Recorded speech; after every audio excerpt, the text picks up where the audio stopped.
Akkam jirtu nagaa keessanii ani fayyaa kooti ani katamaa dheerasaa Hooros Iskoolaar YouTube irraati. Egaa har'a immoo waan hin qabadde isinii dhufe email signature kan jedhamudha jechaadha. Email signature nama meeqatu beeka yookiin immoo meeqan keessattuu fayyadamaa jira. Egaa email signature faayidaa guddaa qaba.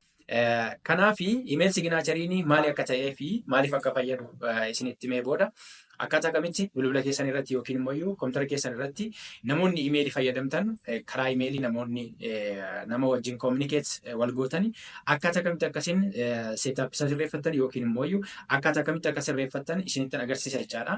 Kanaaf imeel signaacheriin keessumaa gaafa namoota wajjin haasofnu yookiin immoo namootaaf waan ta'e tekstii ta'e yookiin immoo attaachimentii ta'e gaafa namootaaf erginu informationiin keenya ni barbaachisa. Informationiin keenya ni barbaachisa. Fakkeenyaaf nama haaraaf yookiin nama waliin kanaan dura taphannee hin beekne tokkoof imeelii gaafa goonu imeeliin kun eessarraa akka dhufeef lookeeshinii kamirraa akka dhufe maqaan keenya guutummaan isaa hin argamuuf waan ta'eef maal ta'uu qaba namni kun nu beekuu dhiisuu danda'a. Imeeliin kun imeelii sirrii miti jechuu danda'a waan ta'eef informationiin keenya fuulneemiin keenya job taayitiliin keenya lookeeshiniin keenya yoo beekame gaariidha jechuu barbaadina. Kanaafi kana keessatti email signaacheriin faayidaan isaa wantoota kana qabataa jechaadha. Kanaafi email signaacheriin walumaa galatti tekstii xiqqaa attaachimentii keenya jalatti yookiin immoo waan barreessine sana jalatti tekstii xiqqaa waa'ee keenya yookiin informationii keenya qabatee kan argamu email signaacherii jedhama jechaadha. Email signaacheriin kun signaacheriidha yookiin immoo saayiniidha. Waa'ee keenya informationii keenya fuulneemii keenya lookeeshinii keenya job taayitilii keenyaa fi weebsaayitii yoo qabaanne illee weebsaayitii keenya guutummaa isaa kan ibsu kan imeelii keenyatti aaddi goonudha jechaadha. Kana gochuun immoo ni danda'ama. Maaliif gaafa sana nama imeeli gooneefiif lookeeshiniin keenya yookiin eessarraa imeeliin kun akka ergamee fi nama kamirraa akka ergame ni beekama waan ta'eef saayin gochuun barbaachisaadha jechuudha. Gaarummaa qaba. Keessumaa namoonni imeelii yeroo dheeraa namoonni imeelii fayyadamtanii namoonni imeeliidhaan wantoota garaagaraa riisarchii garaagaraa wantoota dookumentii garaagaraa namootaaf ergitanii imeel signaacherii yoo fayyadamtan gaariidha. Kanaaf imeel signaacherii fayyadamaa. Kanaaf imeel signaacherii akkaataa kamitti akka sirreeffattanii fi akkaataa kamitti akka isin aaddi gootan isinitti agarsiisa jechaadha. Kanaaf haa ilaalu. Sana dura garuu namoonni yuutuubii kana jaallattan namoonni na cinaa dhaabbachuu barbaadan sabiskiraayib laayik godhaa. Hiriyoota keessaniif namoota kaaniif illee akka isaan bira ga'uudhaaf sheer godhaan isiniin jedhaa. Gara sanaa deemu.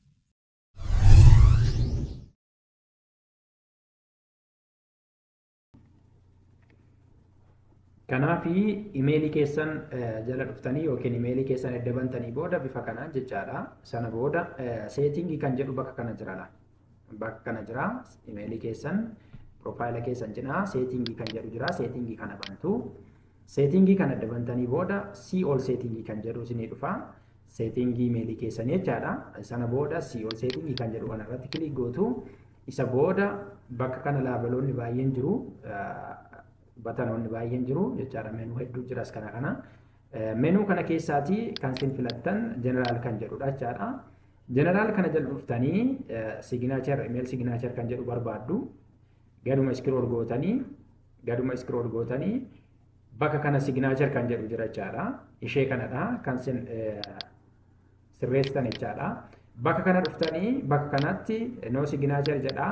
Ishee kanarratti maal gootu create new kan jedhu irratti kilik gootu jechaadha.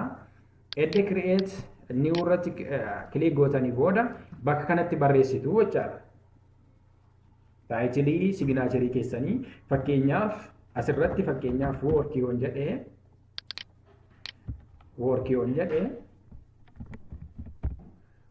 jedhee sana booda eddeen asirratti taayitilii signaacherii sana addan barreessee bakka kanatti informationii kun guutaa jechaadha.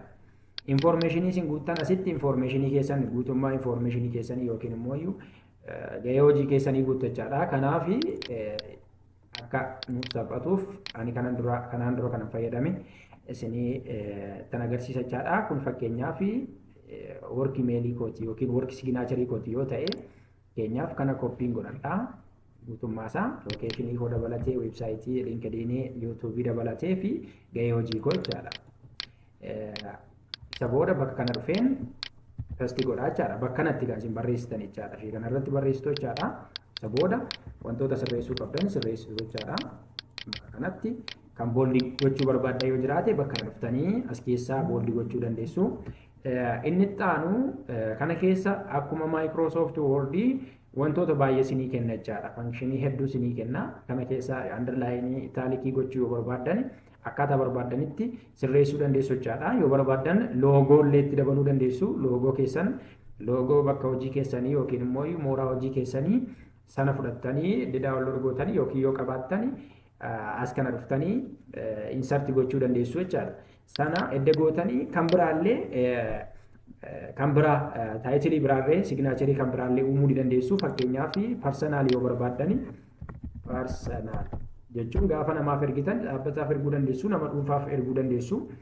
Kanaaf adda baasuun gaariidha jechuudha.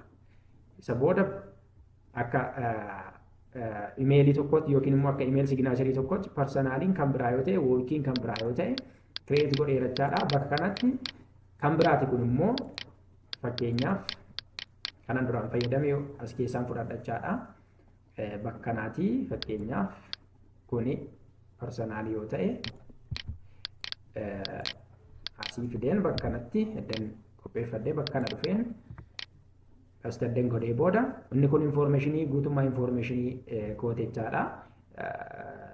Barnoota koorraa kaasee yookiin sadarkaa barnoota koorraa kaasee gahee hojii koorraa kaasee bakka nani jiru hunduma isaa fi weebsaayitoota nani fayyadamuu fi yuutuub chaanelii wantoota kana ibsachaadha. Informationii keessanidha kuni.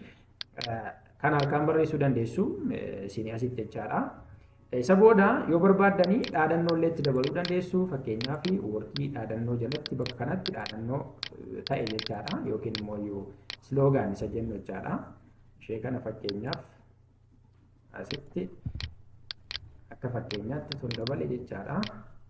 Asitti exploring creativity and innovation in every project I touch jedha. Isa booda kan biraallee hunda dabaluu barbaade bakka kanatti kan workiidhaaf jechaadha. Personaaliidhaaf jechaadha. Asitti akkasitti seetappii irra sirreessitanii booda maal gootu as kana jira. Signature default kan jedhu jira. Gaafa ergitaniif jechaadha nama ta'eef gaafa ergitan fakkeenyaaf for new emails use jedha. Kan isin fayyadamtani as keessaa kan barbaadan fayyadamuu dandeessu. Fakkeenyaaf nama haaraaf gaafa ergitan personalii gochuu dandeessu barbaadda workii gochuu dandeessu isa asitti seetappii sirreessitanii jechaadha. Fakkeenyaaf for new emails let I use personal reply fi immoo yookiin gaafa namni isin ergee achuma irratti reply gochuu yoo barbaadan jechaadha. Ganaa compose gootanii erguu keessan irra reply gaafa gootani bifa kamiin akka inni ergamu yoo barbaadan informationii asirratti guutan keessa isa kamiin akka ergamuuf yoo barbaadan seetappii sirreessuu dandeessu. Fakkeenyaaf personal yoon godhe jechaadha. Isa booda gadi dhuftanii save gochuu qabdu jechaadha. Wantoota asitti uumtan kana guutummaa isaa save gochuu qabdu jechaadha. As dhuftanii ishee kanarratti save changes kan jettu jirti. Save changes gootu jechaadha. Isa booda imeeliin keessan sirrateera jechaadha. Fakkeenyaaf gaafa compose gootanii namaaf erguu barbaadan bifa kanaan isinii dhufa jechaadha. Guutummaan intinii keessanii guutummaan email signaacharii keessanii bifa kanaan isinii dhufa jechaadha. Isa booda maal gootu bakka kanatti waan barbaadan attachmentii barbaadan barreessuu dandeessu. Yoo barbaadan yedde barreessitanii booda fakkeenyaaf asitti hello yoon jedhee fakkeenyaaf akka dookumentiitti yookiin immoo yoo akka barreeffamu tokko yoo ta'e kuni isa booda as dhuftanii yoo barbaadan jijjiiruu illee ni dandeessu jechaadha. Email signaacharii keessanii as keessaatii jechaadha. Jijjiiruu ni dandeessu yoo barbaadan jechaadha. Fakkeenyaaf this one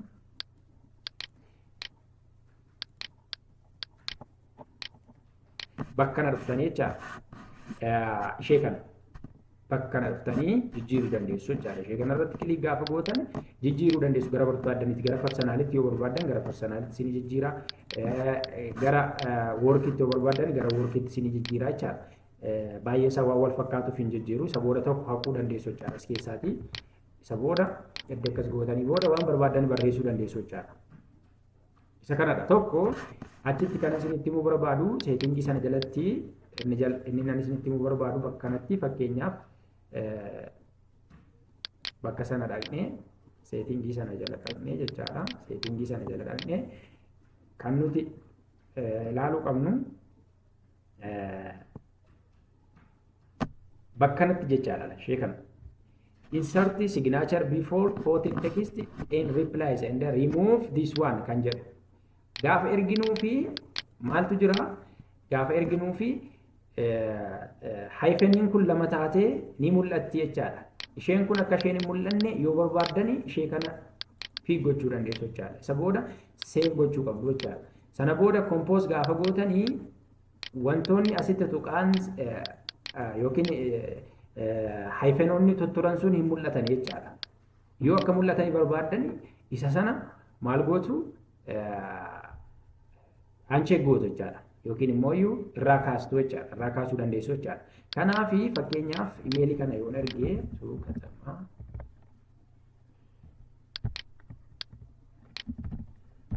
otoon ergee gara kanatti fakkeenyaaf subjects. Okay, just let's say request. Isa booda imeeliin barbaade bakka kanatti barreessuu nan danda'a jechaadha. Akka attachmentiitti for example message tokko barreessaa hello kan jedhu jechaadha. Isa booda sending godha jechaadha. Yoo barbaadan jijjiiruu dandeessu akkuma sila isinitti himee bakka kana dhuftanii jijjiiruu akka dandeessan isinitti himeera jechaadha. Bakka dhuftanii insert signature kan jedhu yoo barbaadan gara barbaadanitti jijjiiruu dandeessu jechaadha. Fakkeenyaaf send yoon godhe message kun ergameera. Imeelii isa biraa seeneen ilaala jechaadha. Imeelii kan biraa keessa seen ilaalee turuu danda'a. Operation godha.